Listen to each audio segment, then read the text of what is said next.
rechazar el don especial de Dios, que algunos temen, errores comunes como la separación, el autoexterminio o un comportamiento persistente y excusable, pueden condenarlos. Muchos simplemente se sienten agobiados por la culpa, creyendo que toda su vida, llena de errores, también está llena de errores. Grande para manejar ser perdonado. Sin embargo, incluso estos pecados graves pueden ser perdonados si hay un cambio de opinión y una búsqueda sincera del perdón. En la Biblia, Pablo persiguió ferozmente a los cristianos, pero luego se arrepintió y recibió la misericordia de Dios. El rey David cometió pecados terribles, pero lloró de remordimiento y fue perdonado. Moisés dudó de Dios, pero se volvió a él. Pedro negó conocer a Jesús, pero luego lloró de remordimiento y se reconcilió.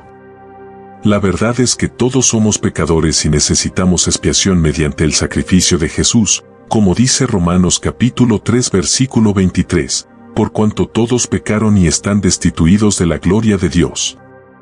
Nadie es perfecto, todos tropezamos en algún momento. Dios conoce nuestra debilidad y es paciente con nosotros. Si nos sentimos alejados de Dios debido a los pecados repetidos, no desesperemos. Satanás quiere que creamos que hemos cruzado la línea, pero eso es mentira. Mientras respiremos, no es demasiado tarde para volver sinceramente a Dios, como el Hijo pródigo que será recibido con los brazos abiertos por nuestro Padre Celestial. Dios entiende esto y no juzgará a nadie injustamente. Como dice Ezequiel en el capítulo 33 versículo 11, vivo yo, dice el Señor Dios, que no me complazco en la muerte de los impíos, sino en que los impíos se aparten de su camino y vivan. Incluso aquellos que han cometido los peores pecados pueden recibir perdón si se vuelven a Dios. Entonces, ¿cómo puede alguien saber si ha cometido este pecado imperdonable? ¿Y hay esperanza para aquellos que piensan que no la hay? Veamos qué dice la Biblia sobre este pecado imperdonable que Jesús mencionó a los líderes judíos de su época. Todos los pecados y la blasfemia serán perdonados a los hombres, pero la blasfemia contra el Espíritu no será perdonada. ¿Pero qué significa blasfemar contra el Espíritu? ¿Significa que si una persona alguna vez ha dicho algo contra el Espíritu Santo, está condenada al lago de fuego? No, eso no es lo que él quiso decir. De hecho, simplemente lo acusaron de realizar milagros por el espíritu de Satanás, pero él no les dijo que blasfemaban contra el Espíritu. En cambio, les estaba advirtiendo que estaban en peligro. Entonces, ¿qué quiso decir con blasfemar contra el Espíritu? Cuando los líderes judíos hicieron estas afirmaciones, sabían que no eran ciertas. Lo vieron sanar personas, expulsar demonios y realizar otros milagros. Conocían profundamente las Escrituras y sabían que la profecía del Mesías en el Antiguo Testamento se estaba cumpliendo ante sus ojos. Incluso uno de los fariseos le dijo, sabemos que eres maestro enviado por Dios, porque nadie puede hacer estas señales que tú haces, sin que Dios esté con él. Y, sin embargo, en un intento de disuadir a sus seguidores y elevar su propio estatus, afirmaron que lo que él hizo no era de Dios, sino de Satanás. Esto no se hizo por ignorancia, se hizo con pleno conocimiento de lo que estaban haciendo. Este pecado imperdonable no puede cometerse por ignorancia o por debilidad. No puede ser cometido por alguien que realmente cree que Dios no existe o incluso cuestiona la existencia de Dios. Sus vidas. Este pecado imperdonable no es resultado de la ignorancia, el engaño o la debilidad, está intrínsecamente ligado a la actitud de una persona.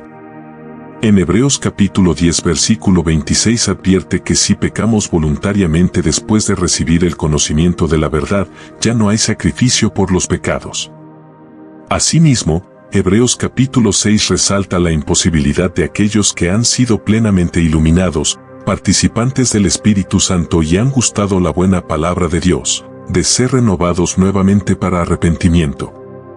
Esto significa que una persona debe tener inicialmente una comprensión clara de las verdades de las Escrituras y del modo de vida de Dios. Luego debe elegir intencionalmente rechazar a Dios, abandonar sus caminos deliberada y voluntariamente. La distinción crucial aquí es entre pecar voluntariamente y pecar en debilidad. Pecar voluntariamente es un acto deliberado, una decisión consciente de nunca arrepentirse del pecado. Quienes pecan de esta manera no son ciegos, sino que tienen pleno conocimiento de la verdad, incluido el efecto del sacrificio de Cristo, y sin embargo profanan ese conocimiento.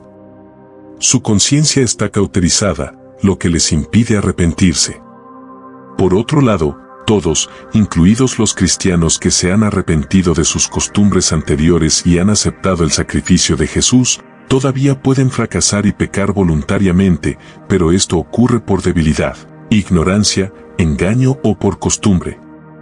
Incluso Pablo expresó este dilema en Romanos capítulo 7 versículo 19, indicando que a pesar de su deseo de hacer el bien, a menudo hacía el mal. El pecado que no puede ser perdonado es el pecado intencional y deliberado, una decisión consciente de no arrepentirse nunca después de haber recibido el conocimiento de la verdad y experimentado la obra del Espíritu Santo en la vida. Este tipo de pecador no solo se niega a arrepentirse, sino que también comprende plenamente las consecuencias de su elección, enfrentando la posibilidad de ser arrojado al lago de fuego, como lo señala Hebreos capítulo 10 versículo 26. Ciertamente, existe una terrible expectativa de juicio y de ardiente indignación para aquellos que a sabiendas pisotean al Hijo de Dios, desprecian la sangre de la alianza que los santificó e insultan el Espíritu de gracia. Este acto consciente y voluntario de negarse a arrepentirse y aceptar el sacrificio de Cristo es una afrenta directa al Espíritu Santo. Sin embargo, la buena noticia es que, a menos que alguien desafíe intencionalmente al Dios que conoce, no habrá cometido este pecado imperdonable. Incluso si alguien, o usted mismo, piensa que ha cometido tal pecado, no es demasiado tarde. Dios es infinitamente misericordioso, y si hay un compromiso genuino de cambiar, arrepentirse verdaderamente de los pecados y buscar la reconciliación a través de la sangre de Cristo, el perdón es posible. Muchos a lo largo de la historia no se han arrepentido en esta vida, pero no lo hicieron a propósito. Fueron engañados, cegados por Satanás y sus mentiras que dominan este mundo. La mayoría de la humanidad está envuelta en tinieblas, sin haber comprendido ni recibido plenamente la verdad del Evangelio. Dios entiende esto y no los juzgará injustamente. Llegará el momento en que todos tendrán la oportunidad de conocer a Dios y elegir el arrepentimiento. Hasta entonces, es importante que oremos con compasión por los perdidos, inmersos en las tinieblas del pecado y la ignorancia, para que puedan recibir misericordia. En lugar de condenarlos, debemos mostrarles el amor de Cristo a través de nuestras acciones, siendo ejemplo y demostrando bondad. Recordemos que incluso los cristianos a veces tropezamos con el pecado, y no debemos pensar que somos mejores que los demás. Todos necesitamos la gracia y la misericordia de Dios.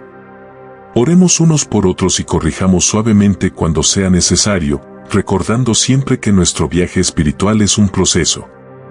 Al cultivar nuestra relación con Cristo, orar diariamente por más Espíritu Santo, enfocar nuestros ojos en Jesús y practicar el amor de Dios derramándolo sobre los demás, podemos crecer y superar nuestras debilidades. No debemos temer el pecado imperdonable, sino el descuido de la gran salvación que Dios nos ofrece.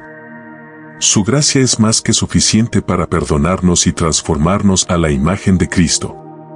Por tanto, en respuesta a este amor infinito, amemos a Dios con todo nuestro corazón, alma y mente, amando a nuestro prójimo como a nosotros mismos.